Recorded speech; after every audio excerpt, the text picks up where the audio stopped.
दोस्तों 1200 दिनों में बनाए जाने वाला टाइटैनिक केवल 2 ही घंटों में क्यों डूब गया। 10 अप्रैल 1912 ये वो दिन था जब दुनिया का सबसे बड़ा और महंगा जहाज टाइटैनिक अपने पहले सफर के आगाज के लिए बिल्कुल तैयार था। उस दिन अटलांटिक ओशियन बेहद शांत था और समुद्री तूफान आने का दूर दूर तक कोई चांस नहीं था। जहाज में 1500 पैसेंजर सवार भी हो चुके थे और लाखों लोग डॉक पर टाइटैनिक के पहले सफर को देखने के लिए खड़े थे। ना ही पैसेंजर्स को ना ही अलविदा करने वाले लाखों लोगों को पता था कि जो जहाज कुछ देर में रवाना होने वाला है उसको बनाते वक्त 6 ऐसी गलतियां की गई हैं जो इस जहाज को बेहतरीन हादसे का शिकार बनाने वाली है। दोस्तों आज आप जानेंगे अपने दौर के सबसे महंगे, सबसे लग्जरी और सबसे ताकतवर जहाज टाइटैनिक की 6 ऐसी गलतियां जो अगर ना की जाती तो शायद आज टाइटैनिक क्रैश होने की वजह से नहीं बल्कि अपनी कामयाबी की वजह से दुनिया भर में प्रसिद्ध होता। आखिर ऐसी कौन सी 6 गलतियां थी जो 40 साल का एक्सपीरियंस रखने वाले टाइटैनिक के कैप्टन एडवर्ड स्मिथ को भी नजर नहीं आई।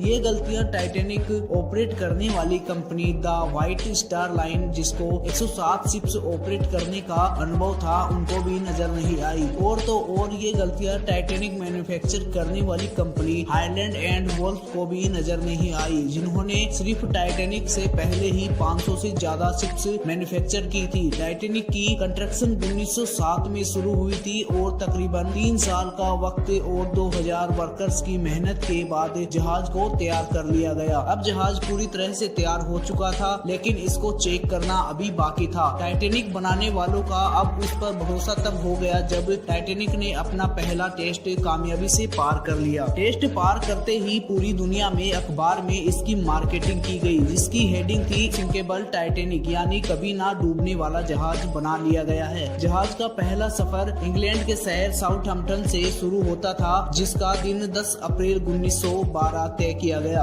और जिसकी मंजिल अमेरिका का शहर न्यूयॉर्क था। टाइटैनिक के इकोनॉमी पोर्शन में सफर करने की कीमत $30 जबकि फर्स्ट क्लास में सफर करने की कीमत $150 थी जो आज के दौर के 3,40,000 बनते हैं। इस मार्केटिंग के नतीजे में फटाफट सारी टिकट्स बुक कर ली गई और आखिरकार वो दिन आ ही गया जब टाइटैनिक अपने पहले सफर को शुरू करने वाला था। मिस्टेक नंबर 1, दोपहर के ठीक 12 बजे टाइटैनिक अपने पहले सफर को शुरू कर दिया और साथ ही टाइटैनिक की गलतियां सामने आना शुरू हो गई। कैप्टन स्मिथ को मालकन की तरफ से डेडलाइन मिल चुकी थी कि किसी भी सूरत में 17 अप्रैल तक यानी केवल 7 दिनों में न्यूयॉर्क पहुंचना है। इसी वजह से कैप्टन ने जहाज की रफ्तार शुरू से ही बहुत तेज रखी थी और यही थी टाइटैनिक की सबसे पहली गलती। कैप्टन स्मिथ को मालकान की दी गई कंस्ट्रक्शन को प्रेशर की वजह से न्यूयॉर्क जल्द से जल्द पहुंचना था क्योंकि ये टाइटैनिक का पहला सफर था और अगर वो न्यूयॉर्क टाइम से ना पहुंचते तो टाइटैनिक की रेपुटेशन को काफी नुकसान उठाना पड़ता। दुनिया की कोई भी गाड़ी हो, मशीन या जहाज, उनके कई ऑपरेटिंग प्रोसेसर्स होते हैं जिनमें स्पीड लिमिट भी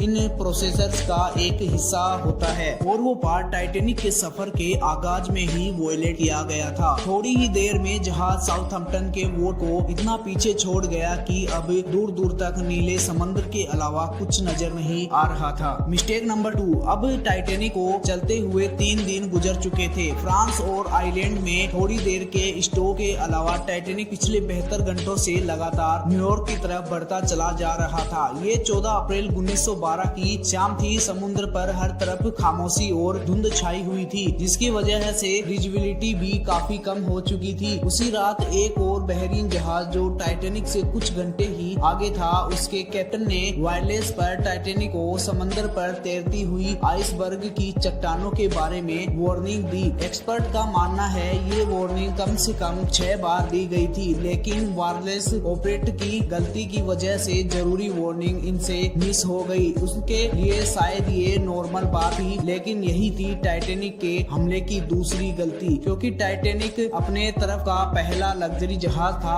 और इसमें थी। टाइटैनिक अब तेजी से आइसबर्ग की तरफ बेखौफ बढ़ा जा रहा लेकिन अभी भी टाइटैनिक को हादसे से बचाया जा सकता था क्योंकि जहाज के पहरेदार अलर्ट थे और किसी भी आइसबर्ग को दूर से देखते पर कैप्टन को खबर देने के लिए तैयार थे लेकिन दूर से देखने पर इनके पास दूरबीन मौजूद नहीं थी लेकिन वो आइसबर्ग। मिस्टेक नंबर 4, क्योंकि अटलांटिक ओशियन में अक्सर शिप्स को ऐसे आइसबर्ग का सामना सामना करना पड़ता है, जिसको बड़े बड़े बहरीन जहाज आराम से हैंडल कर लेते हैं। शायद कैप्टन स्मिथ ने भी यही सोचा था। आइसबर्ग की खबर मिलते ही कैप्टन स्मिथ ने जहाज के इंजन बंद करने को कहा और साथ ही टाइटैनिक का रुख बदलने का भी ऐलान किया। बेशक कैप्टन स्मिथ ने आइसबर्ग से बचने की बहुत कोशिश की होगी, लेकिन फासला इतना कम रह गया था कि कुछ भी करना फिजूल साबित हुआ। आइसबर्ग अब टाइटैनिक के सेंटर से टकराने वाला था। कैप्टन स्मिथ ने काफी कोशिश के बाद भी जहाज आइसबर्ग से टकरा गया, लेकिन टाइटैनिक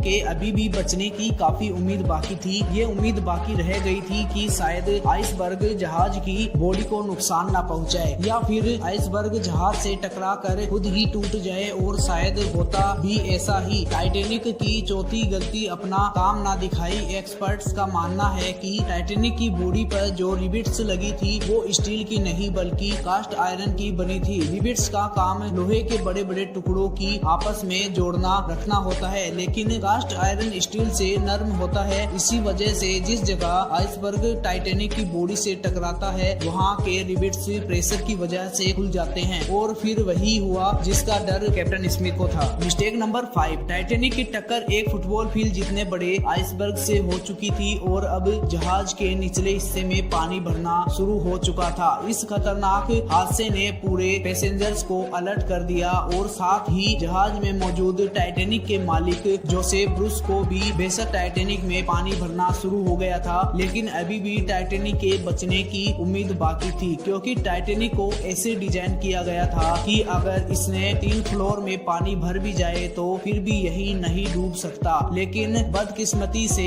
इस जहाज की 3 फ्लोर को पार करके पानी अब 4थे फ्लोर तक जा पहुंचा। अब मामला हाथ से निकल चुका था। टाइटैनिक आहिस्ता आहिस्ता ओशन में डूबता जा रहा था। अब जहाज की फिक्र किए बगैर इसमें मौजूद पैसेंजर्स की जान बचाने का वक्त आ चुका था। कैप्टन स्मिथ ने रेडियो पर इमरजेंसी अलर्ट जारी कर दिया। जब तक कोई मदद के लिए नहीं आता तब तक पैसेंजर्स को लाइफ बोट्स में शिफ्ट करने का प्लान किया गया, लेकिन इस मौके पर 5वीं गलती ने अपना काम दिखा दिया। जहाज में टोटल 32 लाइफ बोट्स की जगह थी, लेकिन गलती की वजह से सिर्फ 20 बोट्स की रखी गई थी। पैसेंजर से 1500 और बोट सिर्फ थी 20। मिस्टेक नंबर 6, हर तरफ अफरा तफरी का माहौल था और हर शख्स उन चंद गिनी चुनी बोट्स में सवार होना चाहता था। रात के 12:45 पर पहली इमरजेंसी बोट पानी में उतारी गई, लेकिन यहाँ हुई एक और छठी गलती। अफरा तफरी के माहौल में बोटों को पूरा भरे बगैर ही समंदर में उतार दिया गया, जिसमें ज्यादातर फर्स्ट क्लास पैसेंजर्स को अहमियत दी गई थी, यानी जो लोग ज्यादा अमीर थे उनको पहले बोट में बैठाया गया। बोटों में अगर ज्यादा पैसेंजर्स को बैठाया जाता तो इंसानी जानें कम जाया होती। जहाज तेजी से समुद्र में डूबता जा रहा था। रात के 2:18 पर शॉर्ट सर्किट की वजह से टाइटैनिक की सारी रोशनी चली गई और अगले ही पल जहाज टूटकर 2 हिस्सों में तकदीर हो गया। यूं टाइटैनिक को समुद्र में पूरी तरह से डूबने के लिए 2 घंटे 40 मिनट का समय लगा और इस तरह 1500 लोग अटलांटिक ओशन के ठंडे पानी में डूबकर मर गए। और एक इम्पोर्टेंट बात, उस समय पानी का तापमान -2 डिग्री सेंटीग्रेड था, यानी अगर पैसेंजर इस ठंडे पानी में छलांग भी लगाते तो बचने का कोई चांस नहीं था, क्योंकि इंसान इतने कम तापमान पर 30 मिनट से ज्यादा देर तक जीवित नहीं रह सकता। कहा जाता है कि मरने वालों की संख्या 1500 से भी ज्यादा थी, क्योंकि जिन लोगों की जहाज के मालिक से जान पहचान थी उनमें से काफी लोग जहाज पर बगैर टिकट सवार हुए थे। जिंदा बच जाने वालों में सबसे ज्यादा संख्या बच्चों की थी। दूसरी तरफ कैप्टन स्मिथ था जो सारा वक्त लोगों की जान बचाने में लगा रहा और वो आखिरी आदमी था जिसने डूबते जहाज से छलांग लगा दी थी। दोस्तों, उम्मीद है आपको वीडियो